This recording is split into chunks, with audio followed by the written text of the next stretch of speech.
Lembaga swadaya masyarakat dari namanya aja udah ada. Ini merupakan inisiatif yang dibangun oleh masyarakat atas kepedulian terhadap sesuatu pastinya. Saya bilang bahwa masalah komunikasi ini bukan hanya persoalan bagaimana kita membuat media komunikasi, membuat video, membuat tulisan, tetapi juga bagaimana kita menyusun sebuah strategi. Kontribusi sekarang makanya saya dorong di mata kuliah mengelola komunitas itu, buatlah portofolio di kelas ini supaya kalian nanti akan jauh lebih mudah untuk menampilkan bahwa kami sudah membuat ini, kami sudah membuat itu, dan itu bisa jadi portofolio.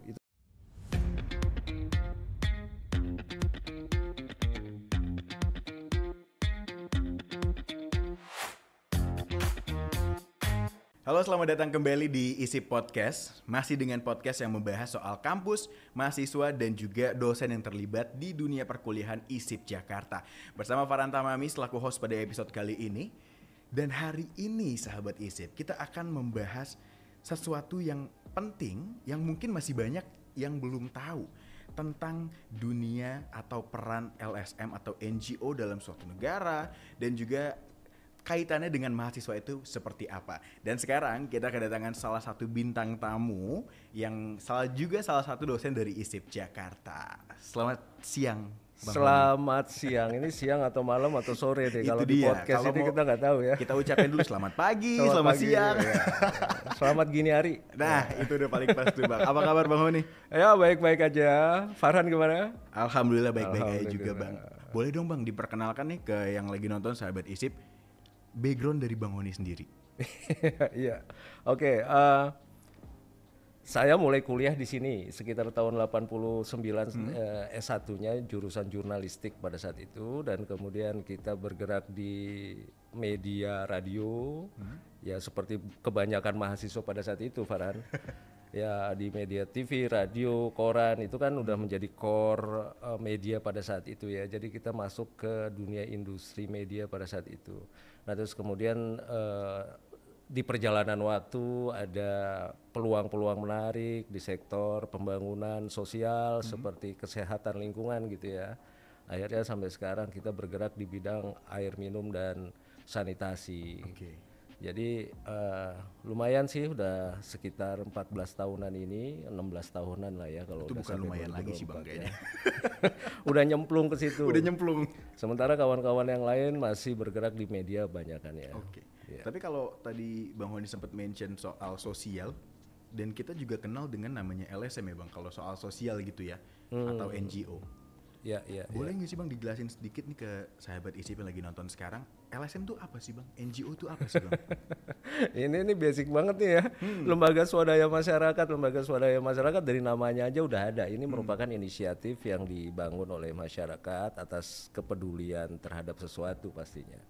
Ya biasanya kepedulian sosial. LSM bergerak di bidang kesehatan, bergerak di bidang lingkungan, bergerak di bidang HAM, macam-macam ya, bergeraknya di bidang itu. Dan pada perkembangannya juga LSM bukan hanya LSM lokal, tetapi juga ada internasional NGO ya, itu bergeraknya di bidang hal yang sama. Dan LSM itu nafasnya karena swadaya, maka itu otomatis dia membiayai sendiri kegiatan-kegiatannya gitu, entah itu kegiatan sosial, entah itu kegiatan kemasyarakatan lain. Ya poin pentingnya adalah itu sebetulnya, bahwa mereka bergerak berdasarkan kepedulian terhadap sesuatu, dan kemudian secara swadaya mereka menghimpun potensi, energi, sumber dana, dan kemudian mereka melakukan kegiatannya. Dasar itu. Berarti banyak bidang yang memang LSM ini bergerak gitu Bang, sesuai dengan bidangnya masing-masing gitu. Ya. Misalkan kita lihat dari lingkungan seperti yang Bang Oni bilang tadi, dari HAM juga. Dan kalau kita ini kan sebagai orang komunikasi lah ya Bang, bisa dibilang ya. Nah itu berarti LSM ini menjadi salah satu tempat nyemplungnya anak komunikasi juga Bang? Betul sekali, betul. Jadi kalau zaman dulu kita mahasiswa ISIP itu kan mindsetnya itu adalah saya akan bekerja di sebuah media. Ya, waktu itu konvensional ya, media cetak, media elektronik, TV maupun radio gitu ya. Zaman dulu tuh masih seperti itu. Nah sekarang lembaga-lembaga itu kan mempunyai medianya sendiri dengan teknologi yang ada saat ini, ada media sosial, website bahkan dibikin sendiri, konten-kontennya, substansinya, sehingga orang-orang komunikasi itu sebetulnya peluangnya lebih terbuka besar. Oh zaman dulu kita mau kerja nih, mau menjadi penyiar radio lah, harus mendaftar di radio ya. Sekarang kita dengan media sosial yang ada, kita bisa siaran tiap hari, live tiap hari. Siapa yang mau ngelarang? Asal ada yang nonton, ada yang dengar, itu gampang aja sekarang itu untuk jadi populer ya. Sejauh kita punya substansi, kita punya value, kita punya konten yang bisa kita kasih ke masyarakat. Kalau bermanfaat pasti akan banyak yang berminat. Ya artinya bahwa bukan hanya bekerja di satu lembaga, anak-anak komunikasi sebetulnya bisa meng-create something jadi medianya sendiri. Bisa Personal jadi lebih luas brandingnya cakupannya dibangun ya, sendiri. Iya betul. Kita ingat banget ya tahun 90-an untuk bisa tulisan kita dimuat di media cetak aja misalnya, kita harus bikin dulu naskahnya, kita masukin. Iya benar, kita kirimkan hard copy, pada saat itu masih mesin ketik manual ya. Ya kalaupun ada komputer terbatas. Ya mungkin kalian belum mengalami ada DOS, ada macam-macam gitu yang di set besar gitu. Kita baru kirim dan kita tunggu apakah dimuat atau tidak. Nah sekarang kita mau menulis sesuatu tinggal sosial media, banyak yang nonton ya otomatis viewer banyak, engagement banyak, kemudian akan ada di situ, ada monetize di situ. Ya jadi artinya peluang untuk mahasiswa komunikasi itu jauh lebih luas saat ini. Apalagi kalau kita lihat memang dari perkembangan digital sekarang akhirnya membuat banyak banget nih celah atau peluang buat anak-anak komunikasi gitu ya Bang? Ya betul, dengan terdesentralisasi kan. Sekarang beriklan itu nggak mesti harus nunggu media massa. Betul Bang. Beriklan itu dia bisa pakai media sosialnya dia sendiri, dengan akun dia sendiri. Artinya yang dibutuhkan itu adalah pekerja-pekerja untuk konten kreator kah, untuk orang-orang pembuat naskah, tulisan, itu bisa dilakukan di setiap lembaga kan. Bukan hanya dia harus beriklan di media konvensional seperti zaman dulu, bukan hanya itu, tetapi dengan rutinitas setiap lembaga itu punya media sosialnya sendiri, otomatis perlu kontennya. Tapi Bang, di sisi lain kalau misalkan kita lihat anak-anak komunikasi, ini kan LSM ini jadi salah satu peluangnya ya Bang ya, buat anak komunikasi bisa dia membentuk strategi komunikasinya mungkin Bang. Apa ada bentuk lain Bang? Ya, jadi pengalaman dari saya kebetulan diminta atau dipercaya oleh kampus ISIP ini untuk memberikan pembekalan terhadap mahasiswa-mahasiswa magang ya, terutama magang-magang yang bukan di industri yang komersial gitu, ada di lembaga swadaya masyarakat, NGO maupun lembaga-lembaga yang memang concern terhadap isu-isu sosial gitu ya. Dan saya bilang bahwa masalah komunikasi ini bukan hanya persoalan bagaimana kita membuat media komunikasi, membuat video, membuat tulisan, tetapi juga bagaimana kita menyusun sebuah strategi untuk komunikasi yang efektif dan efisien. Kuncinya kan cuma dua itu. Kalau komunikasi, bagaimana komunikasi yang efektif dan efisien ya. Kita bisa aja kalau ibarat senjata kita tembak dengan peluru jeder, tapi berapa banyak peluru yang bisa kita tembakkan itu kan modal gitu ya. Tetapi kalau kita sniper one shot one person misalnya ya untuk target kita, dan itu akan jauh lebih efektif, tidak membuang peluru kan, istilahnya begitu ya. Betul. Nah ini strategi komunikasi ini bisa menjadi semacam keunggulan dari mahasiswa komunikasi, bisa tahu targetnya, bisa tahu gap persepsinya, bisa tahu intervensi komunikasinya seperti apa, termasuk channeling media yang harus digunakan, sehingga bisa tepat sasaran target itu kan. Nah itu saya kira bahwa pemahaman mahasiswa atau orang komunikasi terutama terhadap isu-isu yang ada itu jadi penting untuk dia tahu gap persepsi apa yang mau diintervensi. Karena sebagai orang komunikasi kita nggak bisa tuh ya Bang asal ngomong, asal kita nyampein, ada isu apa kita asal ikut nimbrung, tapi kita harus punya strategiknya apa gitu kan ya Bang? Ya ketika kita dipercaya katakan mengusung sebuah isu lah ya mau nggak mau kita harus cepat belajar untuk bisa memahami ini target kita siapa. Ini kembali ke teori komunikasi awal ya, kita ngomong sama siapa, untuk tujuan apa, melalui media apa, dan untuk efek yang seperti apa yang kita harapkan. Itu harus clear kan. Mau nggak mau ketika kita harus merancang sebuah strategi, ya pahami dulu isunya, siapa targetnya, pesan apa yang kemudian perlu kita sampaikan untuk mengatasi gap persepsi yang ada. kan gitu ya. Karena yang seperti yang Mas Wani bilang juga ini di ISIP Jakarta pun sebagai salah satu kampus itu kita belajar banyak di situ kan ya Mas. Tapi kalau sebagai dosen, Bang Wani sebagai dosen di ISIP Jakarta, gimana sih memberikan pembekalan kepada mahasiswa tentang yang Bang Wani bilang tadi, apalagi terkait dengan salah satu bidang seperti LSM, NGO yang menjadi peluang besar juga nih di zaman sekarang gitu kan untuk anak komunikasi. Ya pada dasarnya semua profesi itu kan baik ya. Kadang-kadang ada yang kecenderungannya adalah diproduksi media aja, ya fine aja. Tetapi saya bilang kalau you mau jadi tukang chat, maka jadilah tukang chat yang terbaik. Kalau mau jadi juru kamera, maka jadilah juru kamera terbaik gitu ya. Begitu juga kalau mau menjadi ahli strategi komunikasi, jadilah ahli strategi komunikasi yang terbaik gitu. Setidaknya di antara yang terbaik. Ya saya nggak menuntut banyak karena setiap orang masing-masing kan punya keinginannya sendiri, punya bakatnya sendiri. Yang mau jadi editor, jadilah editor terbaik. Cuma kita memperkenalkan kepada mereka ada satu pilihan yang bisa ditempuh.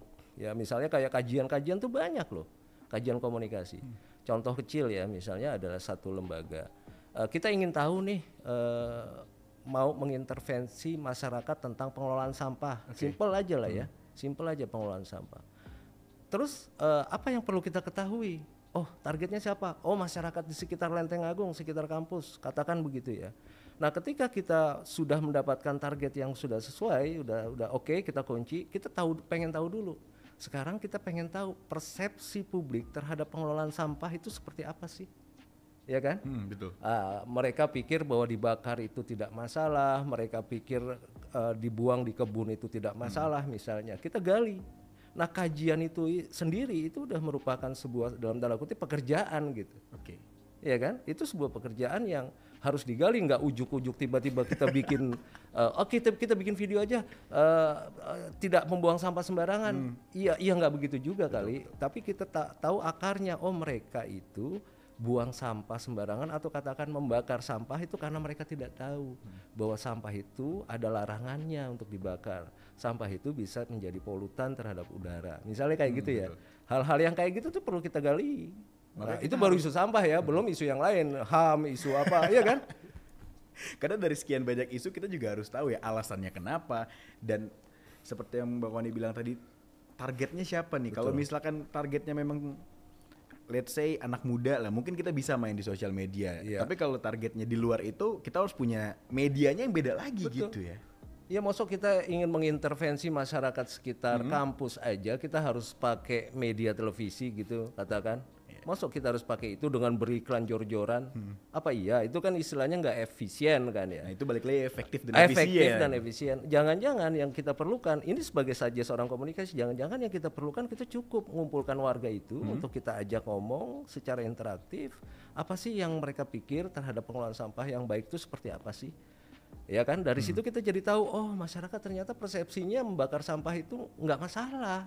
Dan perlu edukasi akhirnya Bang. Dan itu tetapi ada juga anggota masyarakat yang lain. Oh, mereka udah tahu bahwa membakar sampah itu masalah. Oke, bagaimana terjadi horizontal learning antar mereka? Jadi nggak mesti harus kita yang menceramahi mereka. Jangan-jangan horizontal learning yang kita buat dengan sebuah forum yang menarik, mereka akan saling memberikan masukan terhadap anggota masyarakat yang lain. Itu prinsipnya adalah kita setia pada tujuan, bukan kepada cara, ya.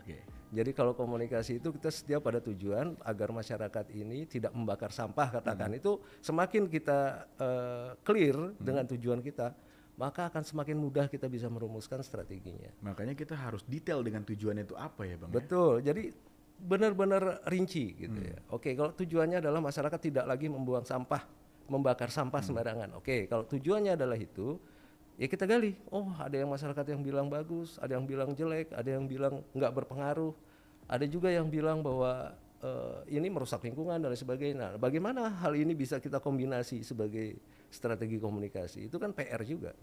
Nggak ujuk-ujuk kita sosial media, ujuk-ujuk ke koran, TV, radio, gila itu. Makanya sebagai orang komunikasi ya kita harus tahu dulu nih tujuannya apa yang mau kita set, dan akhirnya kita baru bisa nyusun tuh ya Bang ya. Betul. Jadi salah satu strategi komunikasi itu adalah kita tahu dulu perubahan apa yang akan kita harapkan dari intervensi komunikasi kita.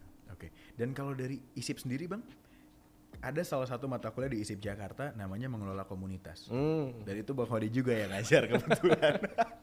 Kalau di situ apa Bang yang dipelajari? Ya, jadi kalau waktu pertama kali saya juga agak bingung waktu pertama kali. Iya ya, mengelola komunitas kenapa menjadi satu mata kuliah ya? Oke, runut punya runut. Ya saya diminta untuk mengelola komunitas, Pak Hodi, Mas Oni gitu ya.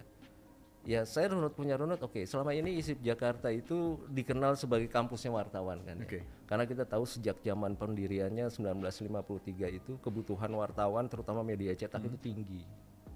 Ya seiring dengan perkembangan waktu, kemudian ternyata orang-orang komunikasi itu tidak hanya diharapkan sebagai orang-orang media, tetapi juga orang-orang yang bisa berkomunikasi, mengintervensi ke masyarakat.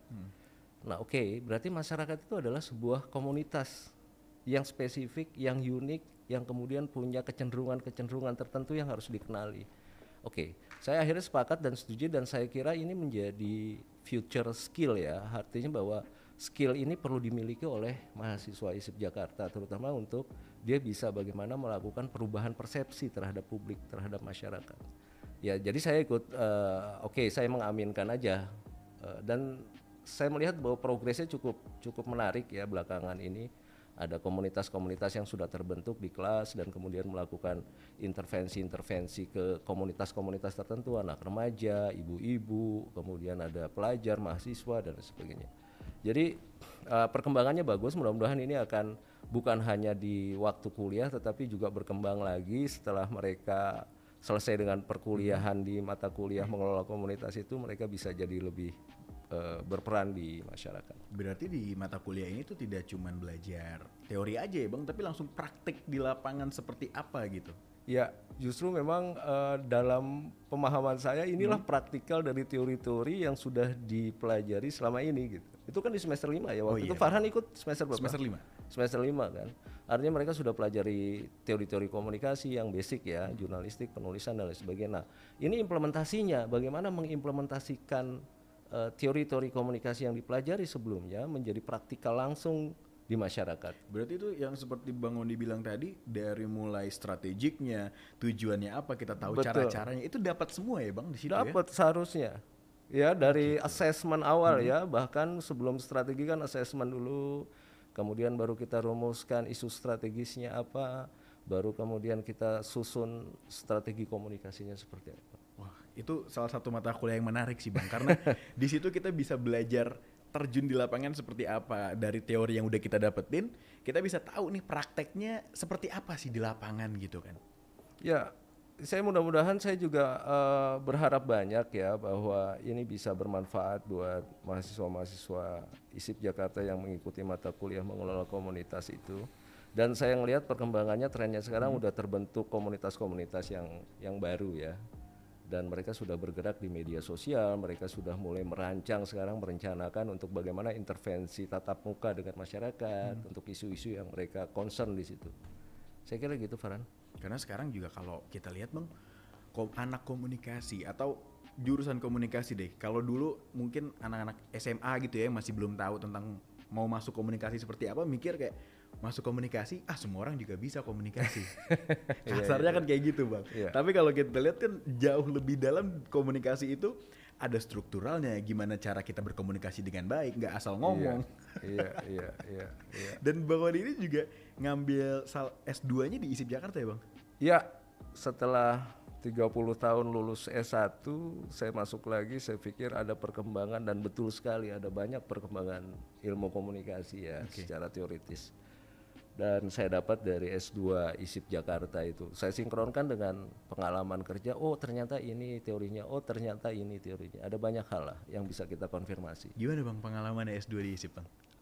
Ya, jadi contoh kecil ya, ketika saya skripsi S1 dulu di ISIP, itu masih kita pakai analisis isi. Jadi analisis isi, ada nggak kalimat ini di dalam sebuah pemberitaan, ada nggak kalimat ini dalam sebuah pemberitaan. Tetapi ketika di S2 udah lagi bukan analisis isi, teorinya berkembang sedemikian pesat, jadi analisis wacana. Analisis wacana kritis, ya. Analisis wacana itu bukan hanya menceritakan tentang teks, tetapi bagaimana teks itu dalam konteksnya, bagaimana dalam meta konteksnya. Jadi orang bicara itu dalam konteks apa itu dipelajari di analisis wacana. Contoh kecil Farhan, ada ibu-ibu sama anaknya yang lagi nangis, keras nangisnya, ya. Terus ibu-ibu itu bilang, ayo nangis yang keras, nangis yang keras, nangis yang keras. Oke, secara analisis isi kita mengatakan bahwa ibu itu nyuruh anaknya nangis yang lebih keras. Iya. Secara analisis ya. Okay, tetapi ketika analisis wacana kita ngelihat konteksnya, ibu ini nggak senang anak itu nangis sehingga dia menyuruh anak itu berhenti menangis, tapi dengan cara itu. Itu bedanya analisis isi dan analisis wacana. Ya, jadi kita melihat teks itu tidak hanya teksnya, tetapi konteksnya, ada apa di balik teks itu. Ya kan, itu yang berkembang ya, itu teori komunikasi yang berkembang yang saya alami dari S1 dan S2. Contoh kecil ya. Karena yang namanya dunia komunikasi ini kan dinamis ya Bang ya. Betul. Selalu akan berkembang dengan perkembangan zaman, baik dari toolsnya, mungkin teorinya juga. Ya. Tapi Bang, sebagai orang komunikasi seberapa penting untuk mengambil S2 Bang? Waktu itu motivasi saya apa ya? Waktu itu saya melihat gini loh, ada perkembangan yang sangat pesat ya di media komunikasi ya. TV udah nggak ada, maksudnya TV udah nggak sepopuler dulu, radio udah nggak sepopuler dulu, koran nggak sepopuler dulu. Sekarang udah hijrah di media sosial, website dan macam-macam. Terus ada apa sih di balik itu kan gitu ya? Pengen tahu aja. Karena waktu itu sebetulnya nggak ada urusan dengan kenaikan jabatan, saya nggak ada struktural, saya konsultan di beberapa tempat, tetapi nggak ada struktural jabatan untuk naik atau tidak, cuman ingin menambah wawasan aja. Oh iya, ternyata ada, dan itu sangat bermanfaat sekali ya. Kalau konteksnya tadi itu analisis wacana, kita jadi tahu orang yang mengatakan ini belum tentu maksudnya adalah ini kan gitu ya. Kita gali dulu orang ini latar belakangnya apa ya kan, ada peristiwa apa sebelum dia mengatakan itu, dan seterusnya dan seterusnya. Jadi kita bisa menyimpulkan, oh maksud dia sebetulnya ini.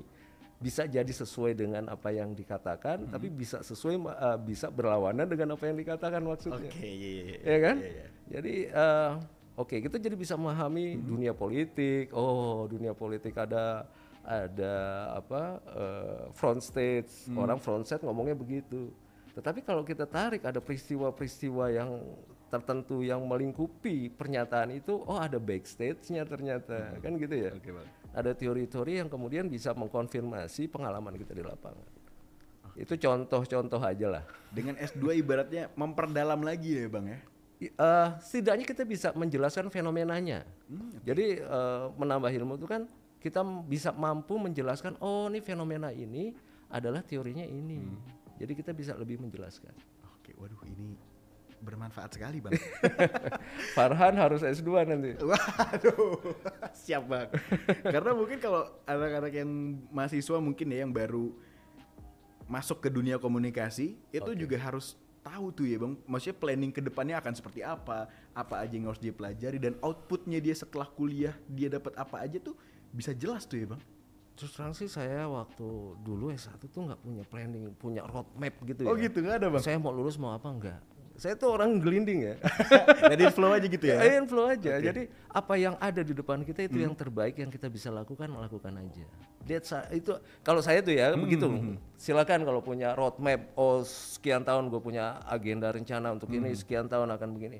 Tapi kalau saya ini yang terbaik. Jadi ceritanya lucu ya. Waktu kuliah dulu kan masih semester 3 atau semester 3 lah. Ya zaman dulu itu uang terbatas. Kita transportasi kemana-mana susah naik yang 50 perak atau 100 perak bus ya. Itu susah kita ya. Ada teman, Hon, ini ada buka lamaran dari radio. Radio apa? Ini ada teman yang begitu. Radio apa? Oh radio dangdut. Oh fine. Ini yang bisa kita tempuh. Ngapain gua nganterin lo doang? Kan gitu ya. Gua masukin lamaran juga dah. Kan gitu ya. Sering terjadi doang. Iya. Kita ikut wawancara juga. Tahu nggak? Ya tahu. Penyanyi dangdut tahu nggak? Tahu. Siapa? Rhoma Irama, Elvi Sukaisi. Cuman itu aja. Tahu lagu dangdut nggak tahu gitu kan?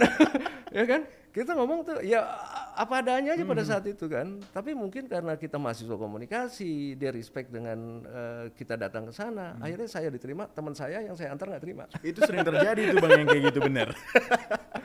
Ya jadi ya oke, berarti kita kan kita punya kesempatan ini, artinya ya udah kita kerjakan aja yang terbaik di situ kan. Yang terbaik di situ di radio. Oke. Orang-orang mungkin waktu itu karena satu stasiun televisi itu baru buka lowongan pada saat itu dan buka besar-besaran, jadi mahasiswa ISIP itu banyak terserap di sana. Banyak yang kemudian nggak selesaikan kuliah. Udah fokus ya Bang? Sudah fokus ya. Jadi emang godaan mahasiswa komunikasi pada saat itu di Jakarta ya. Kesedot semua ke industri dan kemudian lupa sama kuliah. Jarang balik lagi ke kampus. Apalagi sekarang di sosial media udah punya proyek nih ya. Wah, itu banyak, udah banyak ini kayak lupa begitu. apaan sih pelajaran kamus nih, ya kan? Mendingan gua nyari duit kan gitu ya. Ya itu kebiasaan ya, tapi akhirnya kemudian orang tua bilang bahwa nanti kalau kamu nggak luluskan nanti jadi masalah. Kita udah manajer pada saat itu, kan berkembang ya. Udah semester 3 kerja di radio, pindah lagi ke radio lain, naik jabatan lagi sampai ke manajerial kan. Udah gitu. mulai lupa tuh ya Bang? Ya udah lupa. Ya sampai ada ultimatum, kamu kalau nggak luluskan gimana ya oke. Dengan nilai pas-pasan ya S1 ya lulus lah. Dengan pengalaman kerja yang tapi udah banyak gitu ya. Ya jadi kontribusi sekarang makanya saya dorong di mata kuliah mengelola komunitas itu, buatlah portofolio di kelas ini supaya kalian nanti akan jauh lebih mudah untuk menampilkan bahwa kami sudah membuat ini, kami sudah membuat itu dan itu bisa jadi portofolio. Itu maksud saya sih lebih ke arah situ juga. Dan terakhir mungkin Bang yang buat bisa disampaikan ke sahabat ISIP yang lagi nonton sekarang, kalau yang mahasiswa komunikasi yang baru masuk atau orang-orang yang interest dengan dunia komunikasi, gimana ke depannya atau harapan Bang Honi kah atau tips and trick kah boleh disampaikan Bang? Jadi ilmu komunikasi itu bisa dipakai dimanapun gitu ya, mau di industri komersial maupun di lembaga-lembaga yang sifatnya sosial, individu bahkan hari ini juga perlu personal branding, ya, tenaga-tenaga ahli, para cendekiawan, mereka juga perlu personal branding dan itu butuh orang komunikasi untuk menjadi setidaknya pembuat kontennya. Tetapi yang lebih expand lagi, dia menjadi semacam manajer promosinya, manajer kampanyenya. Itu banyak sekali sekarang peluangnya. Dan saya katakan lagi bahwa sekarang hal-hal yang kayak gitu tuh udah terdesentralisasi. Nggak cuma di media kontemporer, tetapi media-media lain tuh banyak yang bisa kita gali. Jadi nggak akan ada matinya lah. Pasti tuh Ilmu komunikasi.